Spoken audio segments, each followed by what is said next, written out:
Welcome my channel. পরিবারের উপস্থিতি জরুরি, কিন্তু বিরাটের পাশে দাঁড়িয়ে যা বললেন কপিল দেব। ক্রিকেটারদের পরিবারদের বিদেশ সফরে নিয়ে যাওয়া নিয়ে ফতোয়া জারি করে ভারতীয় ক্রিকেট বোর্ড।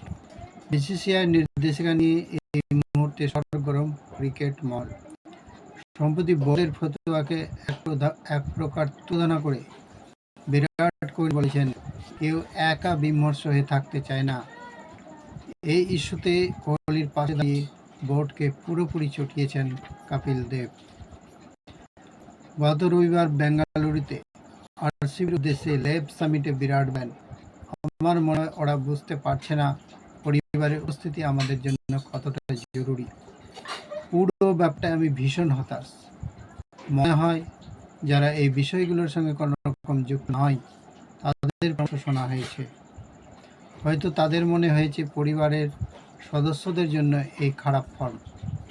বিরাট বলছেন, দিনের শেষে ঘরে ফিরে পরিবারের কাউকে পাওয়াটা স্বাভাবিক থাকার জন্য কতটা জরুরি সেটা হয়তো বোঝানো যাবে না।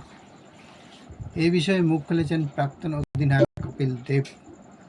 বিশ্বজয়ী অধিনায়ক সংবাদ মাধ্যমকে বলেছেন, জানি না এটা ক্রিকেট বোর্ডের সিদ্ধান্ত কিনা। আমার মনে হয় পরিবারের উপস্থিতি অবশ্যই জরুরি, কিন্তু সব সময় দলের সঙ্গে থাকতে হবে।